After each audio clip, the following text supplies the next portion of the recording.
Yar, avast ye Templars and Assassins, batten down the hatches, hoist the sails, and all other manner of piratey things. Okay, now that I've got the pirate cliches out of the way, Assassin's Creed Black Flag Resynced is finally here, and whether or not this is your first time through Edward Kenway's grand adventure, or you're returning for the first time in more than a decade, there are things that you should either know, or may need a reminder about. So, here are 9 things to know before playing Assassin's Creed Black Flag Resynced.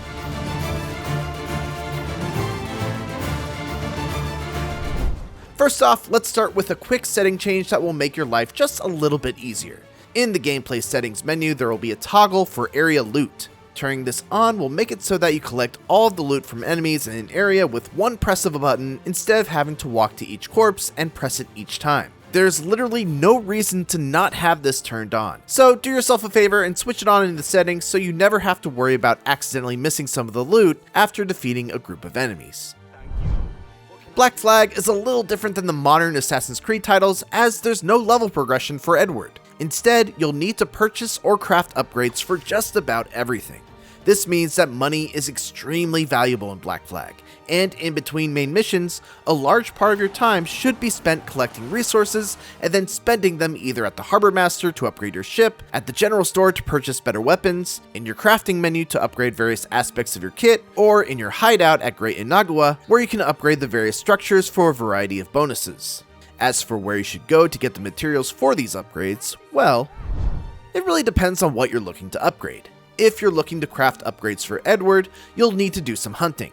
You'll be able to tell what animal parts you need for the upgrade in the crafting menu, and then you can go to your map, hover over the main icon of the region, and you'll be able to see what animals can be found there by the icons at the bottom. For sea creatures, you'll need to look for this harpoon symbol while you're sailing the open seas. For wood and metal, your best bet is to engage in naval combat. When you're first starting out, you should primarily focus on schooners, as these will be the best bang for your buck.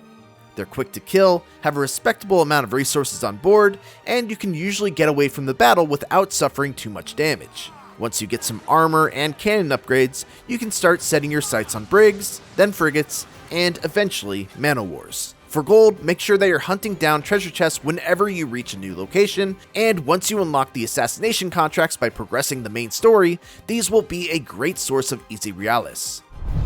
Melee combat has gotten a pretty significant overhaul in this remake, but it's still very much in the spirit of the original's combat system. This is a game that heavily rewards countering enemy attacks, so you should always be looking for this flash that indicates when a counterable attack is coming, and press the left shoulder button to parry it. If you do it with perfect timing, not only do you get a free kill on the enemy that just attacked you, but you also get a free execution on any nearby enemy as well. Potentially even more than just one depending on the weapon that you're wielding. The reason why this is so strong is because typically, when you just straight up attack an enemy, you'll usually need to deplete their yellow defensive meter. This can be done by just continuing to attack them until the meter is drained, or you could use one of your abilities tied to the right trigger button. If an enemy is just continuously blocking your attacks, hold the right trigger and press X on PlayStation or A on Xbox, and you'll be able to sweep their legs out from under them, opening them up for an execution. If you're near a wall, hold the right trigger and press the square button on PlayStation, X on Xbox, and you'll Sparta kick them right into the wall, opening them up for an execution. If you're facing off against a ranged enemy, once you get the upgrade, you can hold down the right trigger and press circle on PlayStation or B on Xbox to use your rope dart and pull them towards you, opening them up for an execution. You can also combo a rope dart into a sweep or quick shot to open up your enemies with a higher defense. And finally, speaking of that quick shot, do not forget about it. You can quickly fire your pistol by holding the right trigger and pressing triangle on PlayStation or Y on Xbox. Just keep an eye on your ammo and look for these circles next to your pistol icon to make sure that the gun is loaded. There's nothing worse than trying to shoot an advancing enemy and needing to reload instead. Be aware that if an enemy glows red, they're about to use an unblockable attack, which must be dodged. Perfect dodges will reward you with an extra damaging counterattack, which is great when you're dealing with the large axe-wielding enemies that almost exclusively use these types of unblockable attacks. A big part of Black Flag, of course, is the ship-to-ship combat aboard the Jackdaw. It's pretty straightforward, but if this is all new to you, here are the main things you need to know. Your ship has 4 weapons that are tied to which direction the camera is facing.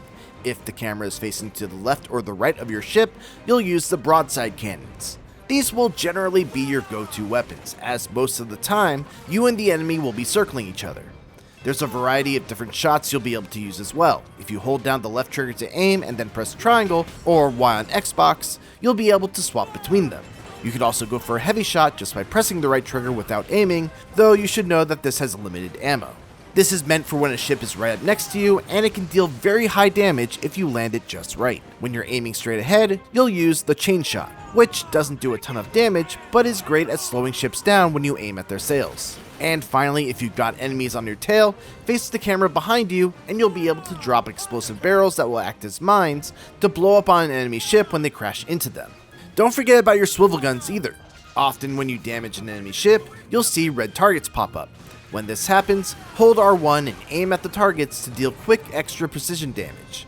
You can also use these to either blow up either your own or enemy mines, and even damage the ships that drop them if you're quick enough. There's no real nice way to say this, but enemies in Black Flag Resynced aren't very smart, and it's something you can take advantage of whenever you're trying to sneak through a stealth portion of the game. Your whistle is one of your most powerful stealth tools. Get behind a piece of cover, whistle to call a nearby guard over, and even if another guard is watching, feel empowered to just use an assassination to take out an enemy and lure the other one towards you without causing an alarm. Sometimes you can do this multiple times and just clear out an entire area of enemies by just luring them all in like lemmings. Of course, moments like these aren't always possible, and in those moments you can rely on your gadgets. Use your smoke bombs when there are multiple enemies all crowded together, and luring them over one at a time just isn't realistic.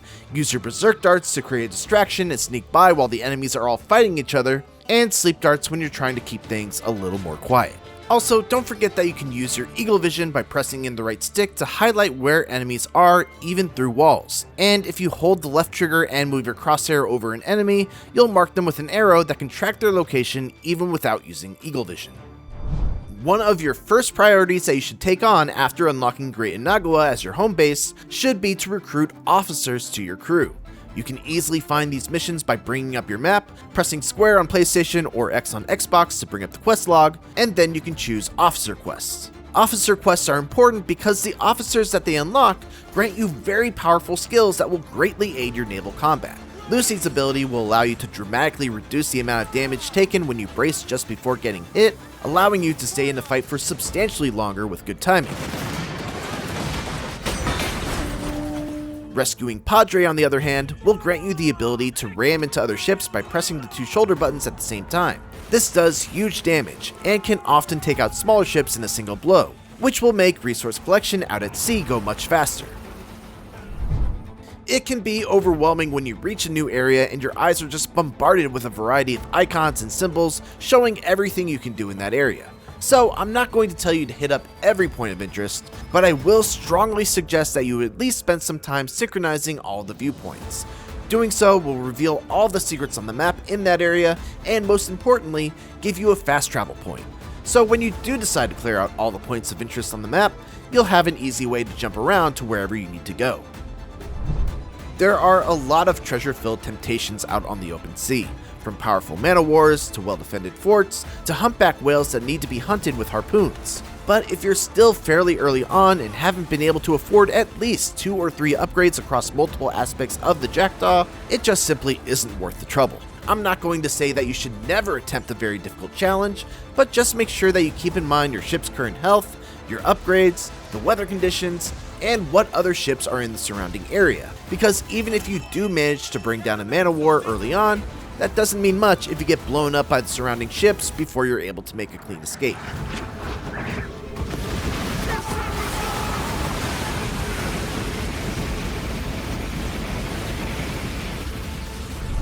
And those are 8 things to know about Black Flag Resynced. For more, make sure to check out our videos on how to make money fast, the biggest changes, and things to do first. And for everything else, keep it here on IGN.